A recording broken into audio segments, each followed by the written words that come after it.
Professor Behera, welcome to the podcast and thank you so much for hosting me on your beautiful campus and in this wonderful place. Thank you, Abhijit, for coming. So, sir, we're going to discuss Indian knowledge systems in this discussion. It's something that is very dear to you. So, please explain what are Indian knowledge systems? What does it mean? You see, in Indian knowledge system, the core is consciousness. Consciousness. It is the consciousness that is the origin of everything. That is the fundamental axiom or assumption. Okay. Right? Okay. We know that now consciousness has become a mainframe science topic. An area of intense focus now. Yeah. Yes. Everybody is. We had a professor here, Professor Stuart Hamroff. Oh, he was here, was he? Yeah. Okay, okay. Stuart Hamroff and Professor Penrose. Roger Penrose, Yes. the Nobel laureate. Yes. They have given a theory called ORCOR model, orchestrated objective reduction for consciousness. Quantum superpositions in the brain, in the microtubules. Microtubules. Yes. So we have to recognize that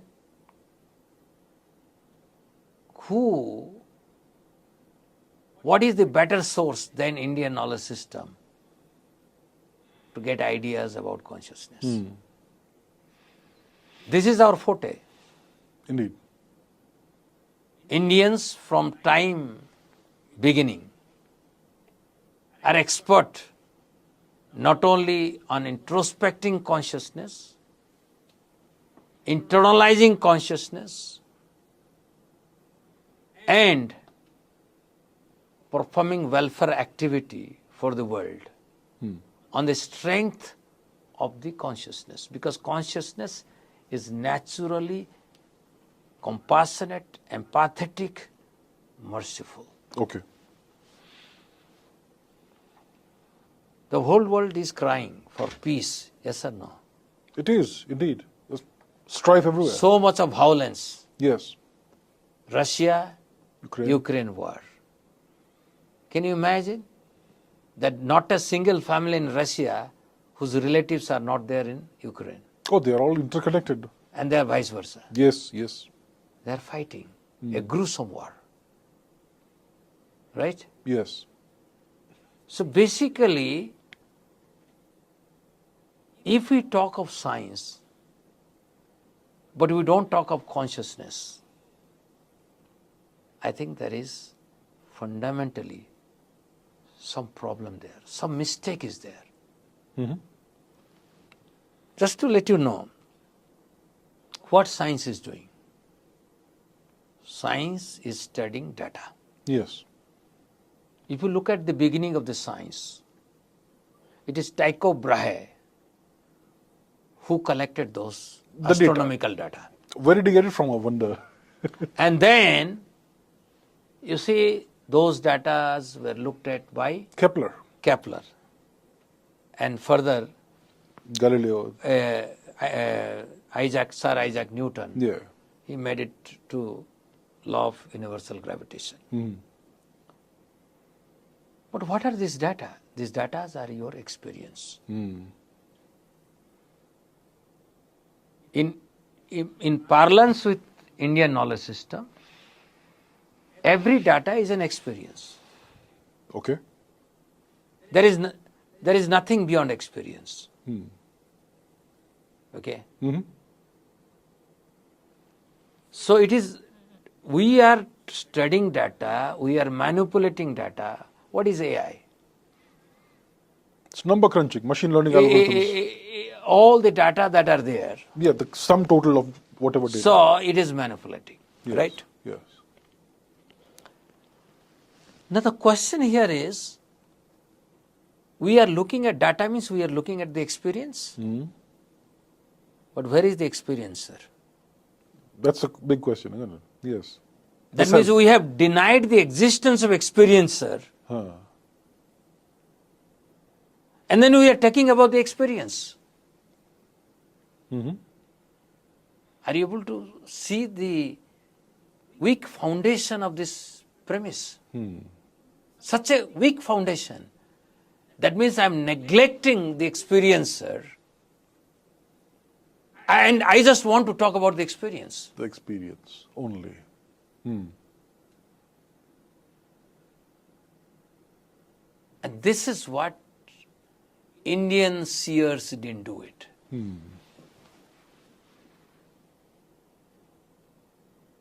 First you exist, then your experience. The self comes before. You are trying to establish the existence of your experience, where experiencer is dead.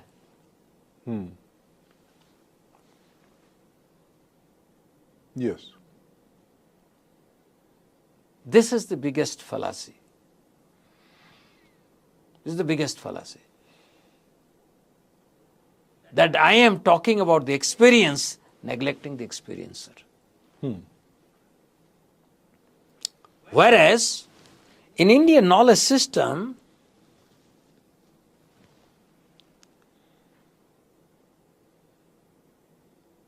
people were trained in the consciousness. That means they first experienced themselves. Then they understood their strength. Based on that, they contributed To society. to the society. Yes. That we are only advanced now and we were not advanced before is a myopic view. You see that the world changes at some fixed period. You know, whatever period we are seeing, like for example, if you look at Vikramaditya period, we know that period, Chandragupta Maurya's period, India was highly opulent, we know. Yes. But we have very little historical record of that. We don't know exactly what was happening that time. And you cannot really establish what exactly was happening that time. Right? Yes. And still to say that they were not advanced, we are advanced, is a myopic thing. You see that this particular scientific era that we are situated, actually it started with those Tycho Brahe, Kepler, Galileo and Newton. Yes. Newton himself is a spiritualist. He was, He himself was a devout Christian. very In much. fact, if you look at the Trinity College where I have visited, his office has been he has been deified. You understand deify? Idol worship? I do. You know, Newton is being worshipped as a deity, and that is perfectly all right for so many pseudo-intellectuals, right? But if we say something related to our literature, it becomes pseudoscience. Okay. Is that so? Huh? This is what exactly. Okay. But I am not going to be cowed down by such kind of sentiment that are existing. I go by truth. I go by conviction. And I derive a lot of strength from the Indian knowledge system.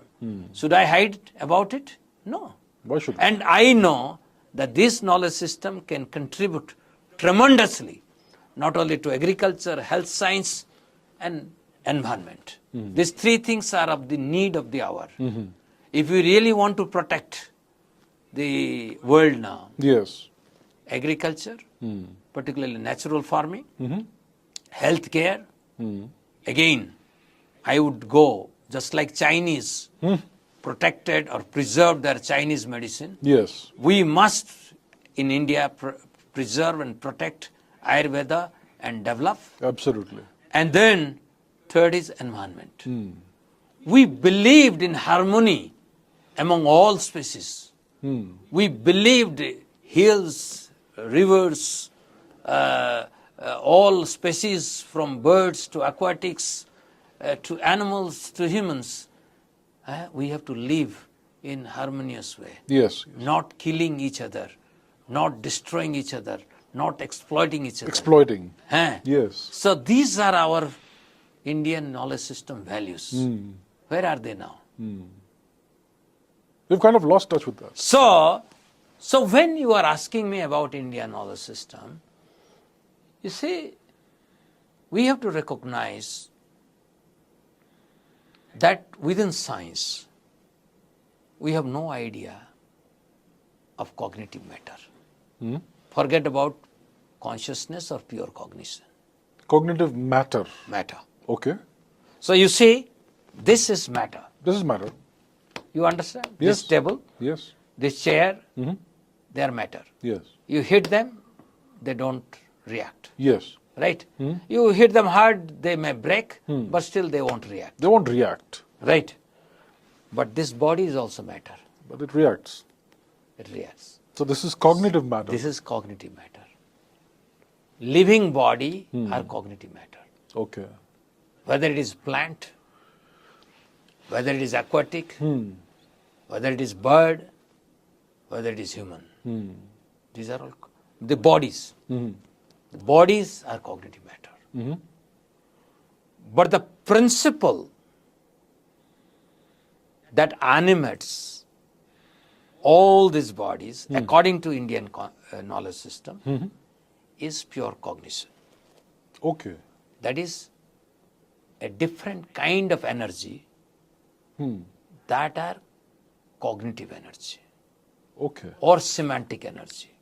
Semantic energy. Semantic means these energies, you would say they are active energy. These energies have emotion. These energy have their sentient.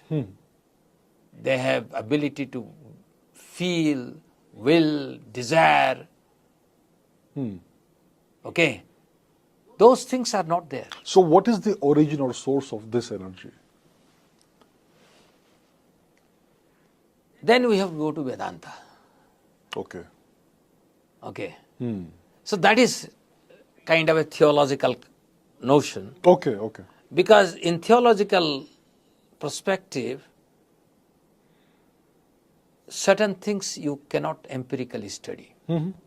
It's beyond science, obviously. Beyond science. Science has parameters and Yeah, boundaries. yes. Because you see, what is science? Anything that we study within space and time. Empirical evidence, observational data, Exactly. and that's it. Space and time. Space and time. Yeah. But I am talking about an energy that is beyond space and time. So now we are beyond science, obviously. Now Yeah. we are into philosophy or spirituality. So that is part of Vedanta. Okay, yes, of course. Okay. Yeah. And that's also science. It has laws and logic. Right. That is also a science, but superior science. Because that science creates this science. As I told you, it is the experiencer who creates this science. Science doesn't create science. It is you who create the science. Through my experiences, through the patterns that I observe. You, the cognitive agent. So, So how well you are able to observe, yes. how well you are situated in an unbiased state. You understand unbiased state? Oh, yes. Because knowledge is generated from neutrality. We can't create knowledge saying this is Hindu knowledge, this is Christian knowledge, this is Muslim knowledge. No. Facts are Knowledge facts. is independent of Yeah. caste, creed, nationality, gender, everything. Yes, yes. Right?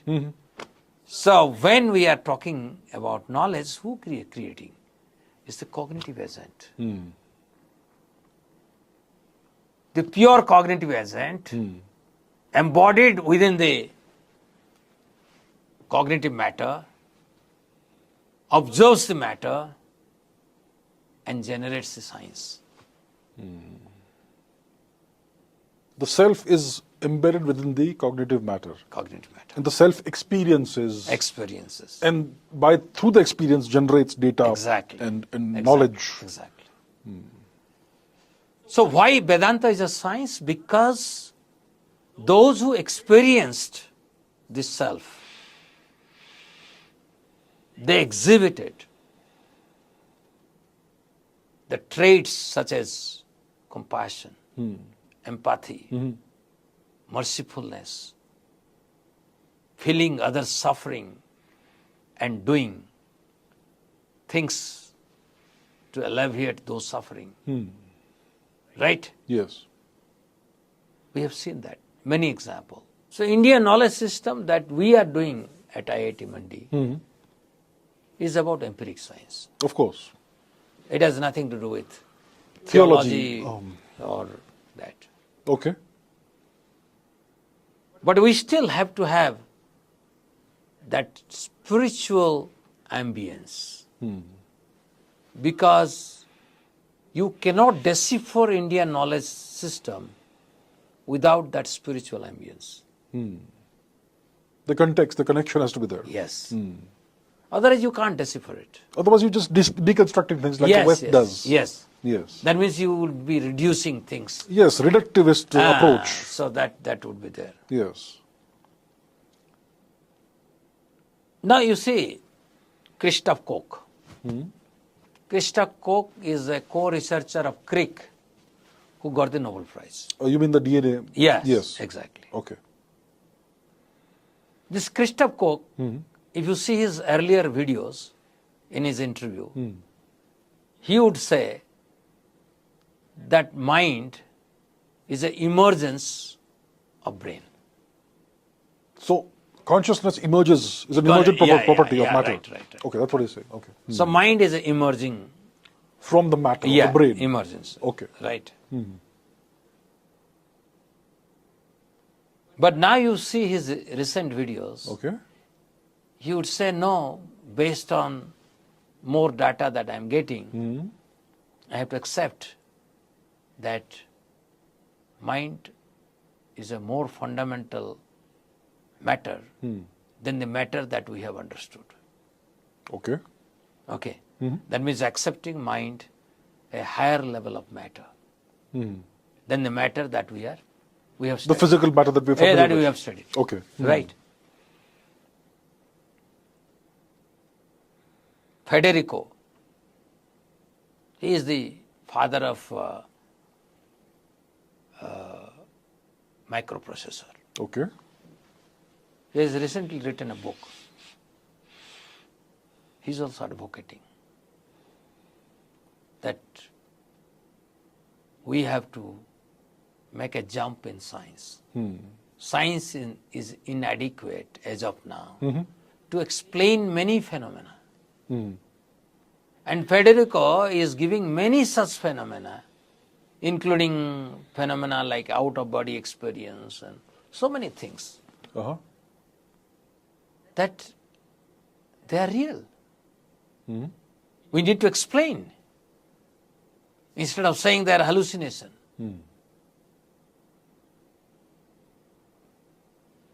Just because within current empiric science you are not able to explain certain things, that means they don't exist. Well, I can't explain dark energy either.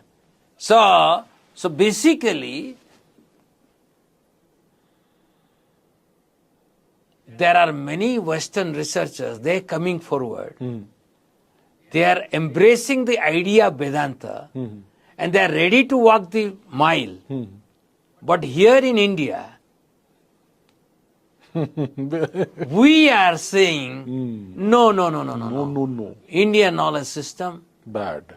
we should keep a mile away from. I think this is a sense of hypocrisy. I would say this is a degree of hypocrisy. It was very much so. Okay, this is a degree of hypocrisy. My point is that you appreciate Indian knowledge system or not, doesn't matter. If there is something good in that, and that is necessary for the society, necessary for the empiric science, we must take it. Oh, certainly. Just like gold, if it is found in a filthy place, must be accepted. Yes. Simple common sense. But the mindset has to change. But I am not put out by such a mindset because we know what Indian knowledge system can do for the betterment of the society. So that's why I'm in this path. So although I am a scientist, expert as a scientist, my domain is robotics, my domain is AI. But I think time has come. We as Indians must take first step deciphering Indian knowledge system for the benefit of humankind. Then whether it is Federico or Christoph Koch or others like Stuart Hammerup and others are coming and they are trying to understand some of the concept in our knowledge system and contribute in terms of empiric science. This is our wealth. We should take pride in our wealth and tell the world that what it can do to the world. There is a narrative that is constructed that says that scientists need to be atheists. And if you're not an atheist, no, you're not really a scientist, you're a pseudoscientist. What do you think of that? I have already told you, Newton, the father of science. Oh, he was a pure Catholic. He has been deified. Yeah. He is a core Christian. Right? Very much. Okay. Hardcore Christian. Now, second person is Mendel. Genetic engineering. Yeah, he was a He's a Christian priest. Lemaitre, George Lemaitre. Yeah. Then you see, all fundamental contribution within science came from Christian spiritualist. Right? Yeah, true. AI we are talking now. Yes. You know who is the father of AI? Who's that? Roman Lull. Uh-huh. Roman Lull built the first autonomous wheel to describe spirituality. Okay. He was a courtier and he was always after, dating ladies. Nobody would entertain him. And then once in a blue moon day, he was led by a lady of the palace to the internal chamber, and there he was shocked to see the bruised breast of the lady. He says that I was attracted to something, but this can be like this. And there is a completely change of thought. He left the courtiership, became a priest in parish church. And then he built the first AI machine. I see. So he leaves the court and becomes a priest. Yes. And then he builds this autonomous machine. I see. So we can give unlimited examples. The fundamental contributions came from many of the spiritualists. But the idea is that science is not about atheism. Just theism is your perspective. Atheism can be somebody's perspective. Right? Ultimately, what science does, it gives an empiric evidence that something would work or something would not work. Empirical, yes. That's it? That's it, yes. Right? If I can predict the planetary positions by a model, I accept it or reject it. Accept it. Okay? But we had also model, planetary positions, model. We already had Indian knowledge system, our Panchangas. What is the Panchanga now date? 5,125. You go to any Panchanga, 5,125. And that is how also we know Lord Krishna's appearance is 5,251 year old. Because 125 years he lived here. Yes. So 5,125 plus 125. Yes, so 5,150. 250, yeah. So this is so easy. So we've been keeping track of time for at least 5,000 years. Even before that. So anyway, so the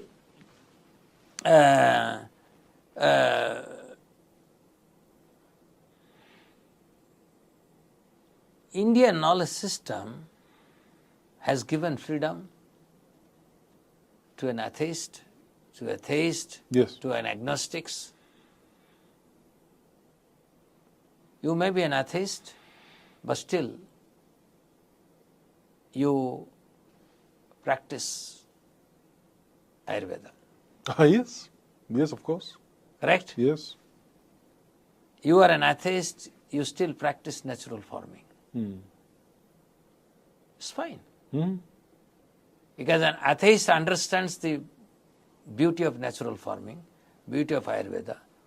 So also theist. That's all right. Okay? There is a, we are not a cultural group where we create a divide between atheist or theist. We have never had that. Yes. We don't create. That's a internal viewpoint, and we don't bring that when we want to exist as one unit, one family, one country. Yeah. Right? Yes. There are certain core values, if we appreciate and we see the wisdom in those values, so be it. Yes. I have met many researchers when I go to foreign countries. First thing they will do will take me to the church. Oh, yeah. Whether it is Germany, whether it is in Japan, whether it is in UK, wherever I have gone. Even Japan, church. No, Japan, they took me to Temple. Nara. Nara is that what called Buddhist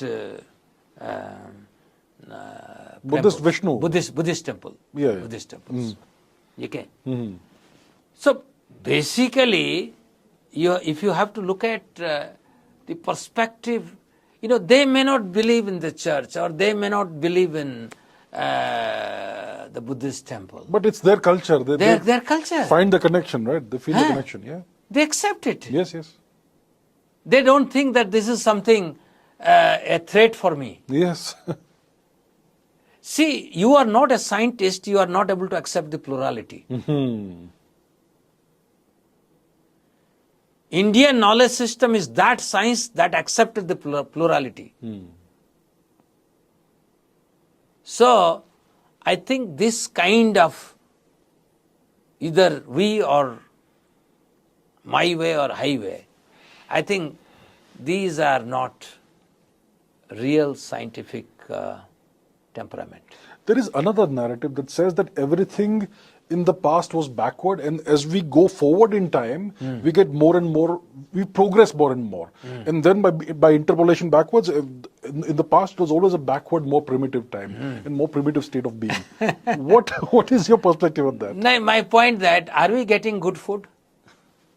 I know when I was a child, and my father was working in Koraput, southern part of Odisha, we had pure water, we had pure food, and we lived healthy life. Yes. No medicine, nothing. Nobody took pills every day and all that. Nothing. Yeah. Now, you look at our students, they are psychologically depressed. The food they are eating they have such heavy pesticide content. Highly processed foods. Highly processed all food, kinds junk of food. Yeah. How can you say that we are advanced? I don't understand this. We had a clean air that time. We don't have now. We had rivers that were filled with water throughout the Full year. and clean. I've seen Mahanadi. I've seen Baitarani. I've seen Subarnarekha in Odisha. Where is the water now? Where is the water god? Where is it? The rivers are dried out in India. So to say that we have advanced, I think we have to introspect. We were not hearing daily there is a rape case. Did we hear those days? We didn't know what that was. And now, multiple of them every day. And we say we are advanced. Indeed. People were so,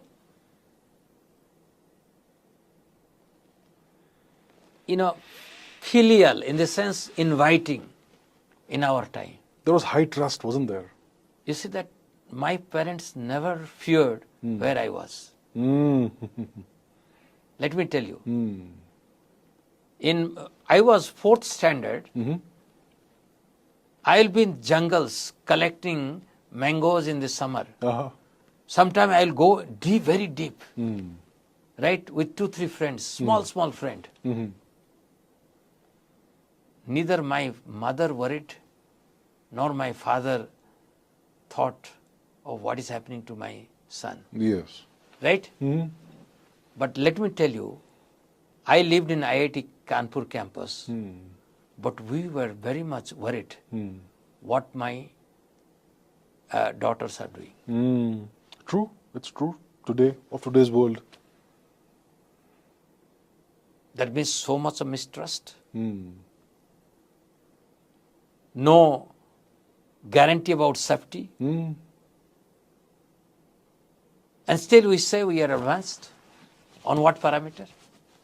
I think the parameter is our ability to destroy the environment and exploit We the have resources. exploited. Exploit the resources. In fact, science has helped Yeah. in exploiting the natural resource. resources. Yes. Treating the earth like a resource to be Actually, exploited. if you look at the beginning of the science, I was reading the history. The beginning of the science was to understand the nature. Yes. Why are the stars going around in circles? But all that. slowly, it was hijacked by some, and it was used as a tool to exploit the nature. Yes. That's the So, history. who has created global warming? We know Who it has is. created climate problem? I don't understand. And we say we are advanced. If we are advanced, food security and food safety was a problem those days, Yeah. now also. Why has it not been solved? Why? If we are so advanced, yeah? No, we are, at least in our time, we didn't drink. We didn't drink adulterated milk. Did you? No. Then? Now everybody is drinking adulterated milk. Yes. I'll tell you a very nice instance. Once I came out of IIT campus and I was going to Kalyanpur to bring some sabji. And I saw white along the railway track. Because when we cross the IIT Kanpur campus, there will be a railway track. Okay. Then I asked, what is this white thing? Then the local people, they said, these gwalas, they came. They have all brought this milk. And this milk, and then Mayawati was the chief minister. It seems they got some inkling that some check is happening. So they threw all their milk on the railway patri, railway track. Oh, And it is like a pond. that much milk. No, they threw everything. I see. It was all adulterated. That's why. That is why. And they are selling that milk. You are drinking. Poison. Let me tell you, our Indian milk, in somewhere I studied, is almost like 500% adulterated. Ghee, though, you cannot speak. You know those cases where they take all the dead animals, boil it, And remove the fats, lipids. and fat, and then add it. Ah. And you are saying we have advanced. There is a place in Jhansi, nearby Jhansi. This I saw notice in 2007. 2007, I think, we wanted to adopt a village. Okay. We went there. So during that time, I went to one gentleman who invited us for lunch. So during the discussion, he told those areas, there are many people, they grow a lentil. It looks like arar dal. Okay. But this is not arar dal. Uh-huh. It is also poisonous. Poisonous. But it grows very fast. You don't have to do anything. And why they grow it? Because they mix that with arar dal. Okay. And we say we are advanced. We don't even have a fear that we are committing adulteration. And because of committing adulteration, there will be repercussion. And we say we are advanced.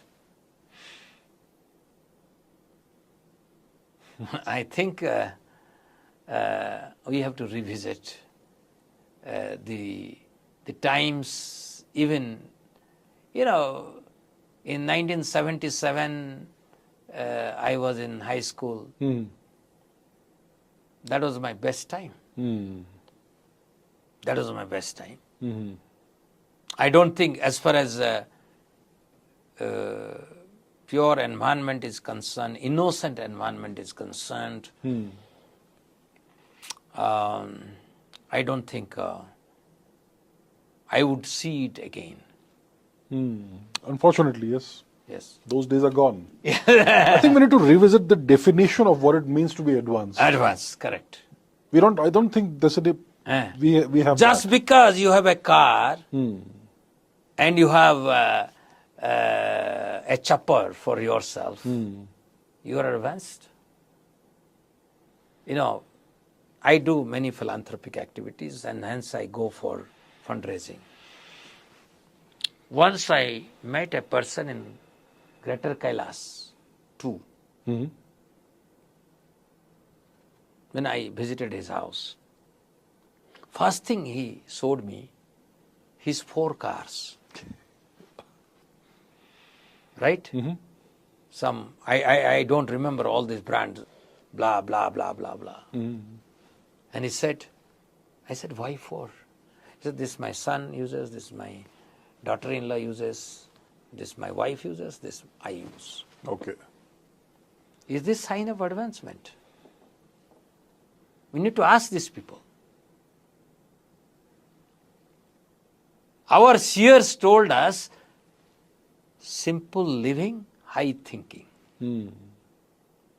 Simple living, high thinking. Don't take too much from the nature. From nature, yeah. Rather, give back things to the nature. Give more than you take, ideally. Yes. Yes. Then it will be sustainable. Now what is happening? We are taking much more from the nature and giving very little. And we are cut off from the source, so we don't even realize how much we are taking out. Exactly. You're just buying finished products. Yes. But how much does it cost to the nature, Yes, to the environment? Yes. We are not even aware of that. Yes. So over here in IIT Mandi, what kind of research is being done with respect to the Indian knowledge systems? Thank you asked me that question. You see, our Indian knowledge system is focused to mental health.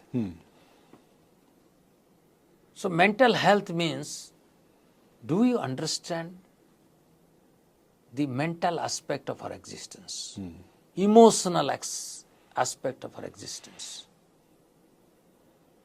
the conceptual aspect of our existence, an identity that we have for ourselves that can be harmonious with everything that exists. Do you have any understanding of that? Unfortunately, we don't have. We don't have it. Yes.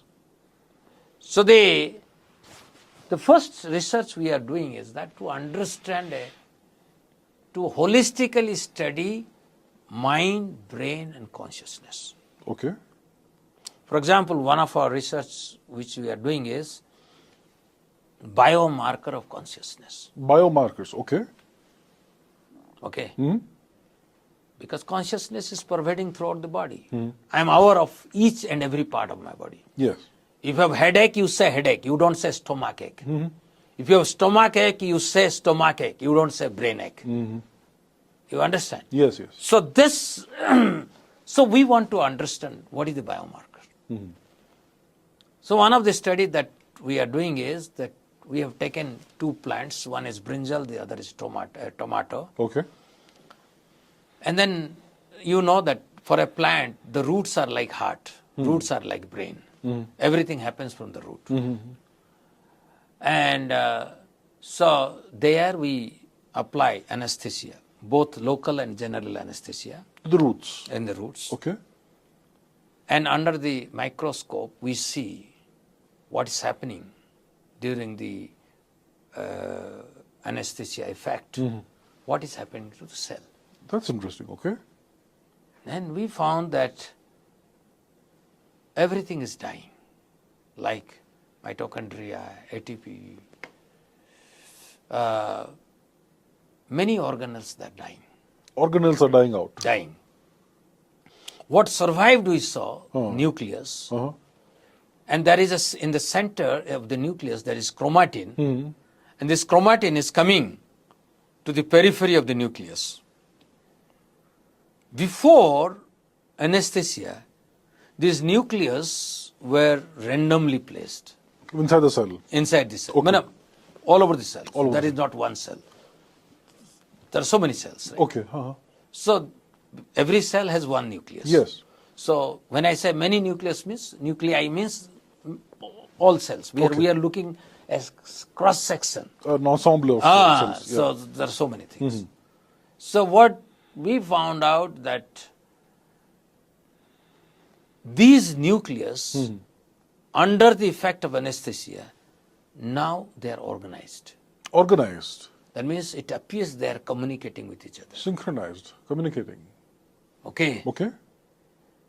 And this is a non-local thing. And this is what we observed. So this is interesting for us that what is happening during the anesthesia. There is autophagy. What is autophagy? Autophagy is happening. Autophagy means the cells are removing all the dead organelles. Senescent dead organelles. Everything there. Recycled. They are removed. And so what we are doing now, when this particular has been sent for publication, our next example is that what we are doing is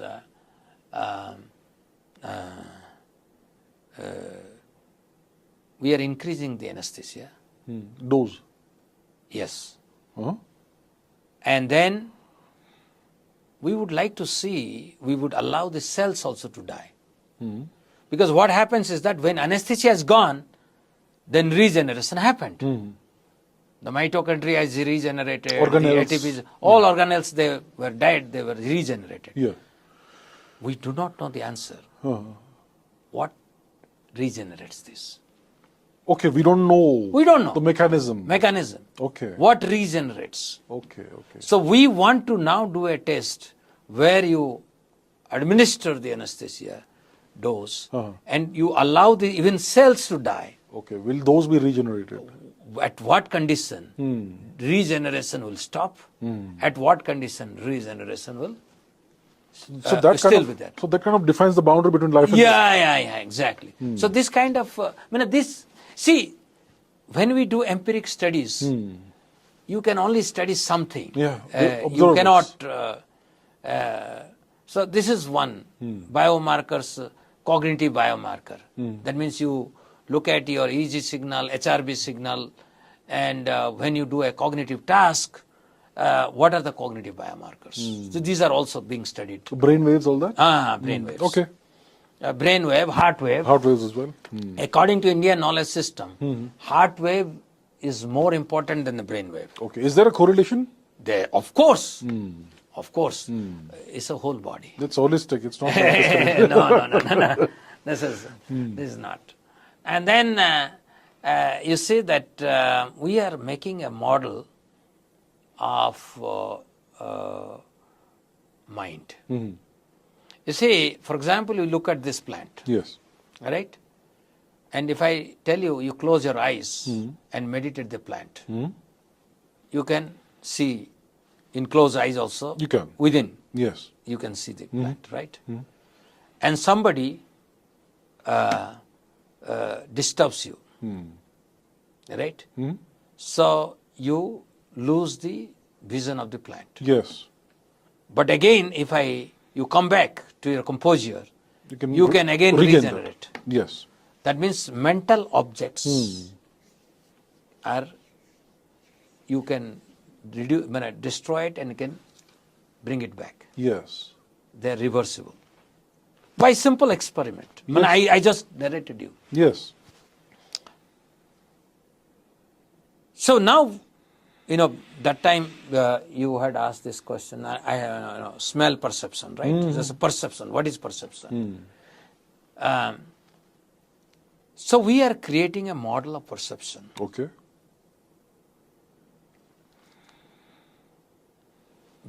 Taking the inspiration of Indian knowledge system. And many researchers are going to come and do study on this. This is going to open a Pandora box, I can tell you. Okay. Because what does a scientist want? He wants a challenging problem such that he can spend his time, a life for that, right? Yes, yes. That is what scientist, he enjoys it. Yes. The challenge, yes. That's a challenge, right? So, we just finished this work, we are submitting to a journal, where we are creating a model of perception in application to flock of birds. Okay. Birds are flocking. Yes. So when birds are flocking, how they are flocking? Based on their visual perception. Right? Based on visual perception, they see their neighbors, and based on that, they either follow or not follow, whom to follow, because they have to recognize this is his or her group, that is another group. Yes. In the sky, there are so many birds are flocking, right? Yes, yes. So he has to understand. So we created a quantum-like entanglement in the perceptual space. Okay. Right? Uh-huh. And there are n agents, say, n birds. So these n birds, having that, they have n perceptual space. So moment I define quantum entanglement in that perceptual space, that means you are associating a separate Hilbert space to every bird. Right? And then what you are seeing, that if a specific bird is changing his position, so that would affect the flock. Yes. So we are trying to model what would happen. So we are seeing that the average estimation of the perceptual intent of the birds would lead an action for the agent that would maintain the flock. Okay. And we are finding what are the parameters under which this flock will be maintained. Okay. So basically, I think this is the first time we are creating a model where we are connecting cognition or awareness to action at the physical thing. So we have created two different paradigm here. One is classical. That means the agent's motion is classical. Okay, yes. Whereas the perception is quantum-like. Okay. Right? Of course, through research, that would improve. You can refine that. Yes. Refine. Yes. What will happen after 10 years, we don't know. Yeah. But this is the beginning. Yes. That means we are creating how mind gets entangled with matter. This is the first time we are studying a model, through a model, how mind gets entangled with a matter. Very Okay. interesting. the other thing is the intervention of IKS in cognitive enhancement. Okay. For example, yoga, meditation, breathing, all this Brahmari, pranayam, how do they affect your cognition, sleep quality, Okay. your attention, focus. Focus. I have published many papers on this. I see. Yeah, Uh-huh. we have enhanced sleep quality through guided meditation. Through Rag Darwari, we have enhanced the attention. Attention, focus. And through Mishra Jogiya Raga, we have alleviated the suffering of a person who is going through trauma because of his loss of his near and dear ones. The Indian classical music system, that's a whole different conversation that can be 2 hours itself. Yeah. Yes. Yes, you see that's why we started the program on music and musopathy. So yes, so this is Professor Desiraju is also. yeah, Professor Desiraju is also part of this program, music and musopathy. Professor Ganpati Ramanathan from RPI, you know, Rensselaer Polytechnic Institute. Okay, that's So, very. Yeah, and all the Shom series books. yeah. So these are some of the key researchers who are involved in music and musopathy, and I know Indian knowledge system like performing arts, dance, drama, classical raga. They have so much to offer to So much to offer to the world, right? Yes. And how can we sit idle and say we don't have to do anything with this? No, we need because to they're preserve Indian this. knowledge system. Because it's Indian. If it was not Indian, if it was something else, then that would be more acceptable. And let me tell you, let's end this discussion because of paucity of time now, that I told you agriculture, right? Yes. And we had this land in Vrindavan. We purchased because we wanted to start a Gurukul and simultaneously possibly a university. And we took 100 acres of land. And you don't get such a huge land at one place. So when we got that land, we took it in 2012. Okay. And when rainy season came, we realized this is completely salty. Salty terrain. Full of salt, Okay. fully alkaline. We went 700 feet deep. Still Drill. water, still water is salty. Salty. And we asked district agriculture officer, soil conservationist. They said hopeless, nothing can be done.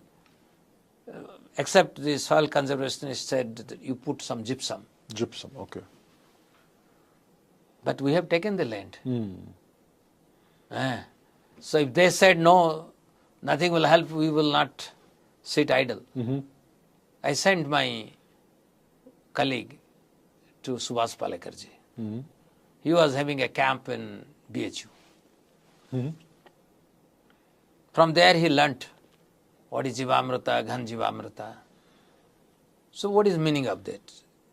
Jivamrita means cow dung has soil-friendly microbe. 1 kilo of cow dung will have maximum 10 to the power 4, 10 to the power 5 microbes. Okay. Now suppose I have to have 10 to the power 20 microbes. How many kilos of cow dung I will have? 10 raised to 14 or something? Can you have that microbe? Not possible. It's not possible, right? Yes. So Subhas Palekarji have found a nice formula. Okay. Formula is that you put cow dung, 1 kilo cow dung, in 200 liter of water, some cow urine, because cow urine has a property, it won't allow outside bacteria to enter inside the system. Okay. It blocks them. Ah. And then you add jaggery, besan powder, keep it for 72 hours. It becomes 10 to the power 17, 18, 19, 20. Cell division, whatever. So they Culture. reproduce. They Culture, multiply. cell culture. Yeah. Not cell division, they grow. They grow. They grow, their number, right? Okay. And and then you sprinkle them You sprinkle that. every 15 days once. Okay. How much you are spending? Nothing. Nothing, essentially. Nothing, right? And we did that, only that. Every 15 days, you sprinkle Jivamrita. Now, we have 5,000 trees. Big, big neem trees. Alm trees that is giving very nice and tasty mangoes. Okay. Right? Anar, pomegranates, Pomegranates. chickus, Okay. amlas. We have enough arjun trees, jamun trees. Okay. You name, all trees we have put in. So it's been totally transformed. Total transfer, right? see. We grow wheat, we grow rice. In fact, I think 2016, the first time we grew rice, I took to IIT Kanpur. When my wife cooked a normal rice, it's not basmati, it's simple normal rice, right? The fragrance is spreading everywhere. Some people came and asked, what is happening? Is something, some special thing is going on? I mean, the fragrance was so attractive, right? We are growing all kind of vegetables. So the microbial content of the soil made all the difference. That's all. We did also a research on that. One of my students made 2 plots, Okay. right? And he tested the soil samples. What is the constituent here? What is the constituent here in the beginning? Okay. And the 2 plots are same in my courtyard only. So you mean elemental analysis? Yeah, there's what is the calcium, what is the phosphorus content, what is the nitrogen content. So all this he brought out. And obviously because the same plot, they are similar. And then we sprinkled Jivamrita. On one. On one. Not the other. Not the other. And then we planted corn seed. And we saw the plants are growing this big here. And here this is so small, half of that side, right? So after 3 months, not 3 months, around 2 months, I told him, you do this testing of the soil sample, right? Same testing. Same testing. Elements. And there is no change in the constituent of the soil, what it was previously. Same calcium, same phosphorus, same everything same. But something changed. And what made this corn plant to grow so rapidly, so nice, and giving the corn so fast, right? So only thing is, the microbe content in the soil has increased here, not there. And that, and of course, we need to do, we have already changed our campus. It's a proof. Anybody can come and see our campus in Vrindavan. But the point here is, we realize what is a good soil. Good soil is not based on how much nitrogen you have, phosphorus you have. The chemical, but simply living soil. How many microbes are residing. You see, what happened to our campus, you see, there was nothing. You won't find even, nobody was there because it's a salty land. No microbes were there. As we sprinkled the microbes, earthworms came. From earthworm, frogs appeared. From frogs, snakes appeared. Then we had ponds, birds. So many other, ecosystem. And an entire ecosystem was created. So we could see how beautiful is the harmonious. I mean, how if you work with the nature, you see the harmony and you feel a peace within. This is what. We cannot survive alone. We need them. But it appears in the name of current science, we have become so stone-like, we think that we can survive with phosphorus, iron, blah, blah, blah, blah, blah, and we don't need microbes, we don't need earthworms, insects, we don't need insects, we don't need frogs, we don't need snakes, we don't need rivers, we don't need forest. This is somewhere bizarreness has crept in within our mindset. Yes. I think through Indian knowledge system, we can remove this. Got it, sir. Thank you so much. With your permission, one last question. You had spoken about consciousness, that it is separate from matter. With that in mind, do you think AI systems can ever become conscious? Are those who are working in AI, are they conscious? Let me tell you, we have an outstanding problem in AI.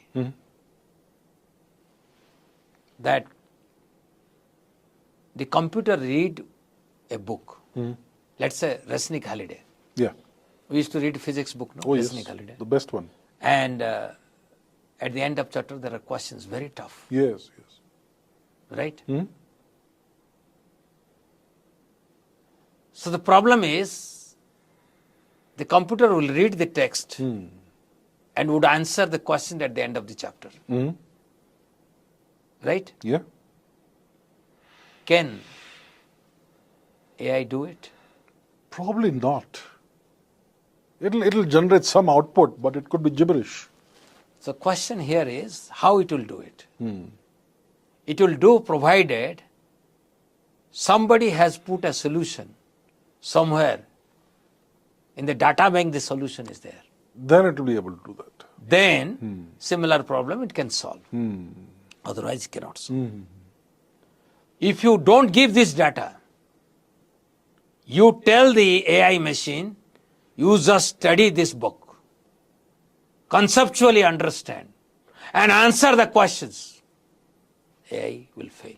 Which indicates a lack of consciousness in there. Forget about consciousness, it doesn't have a conceptual understanding. It doesn't learn.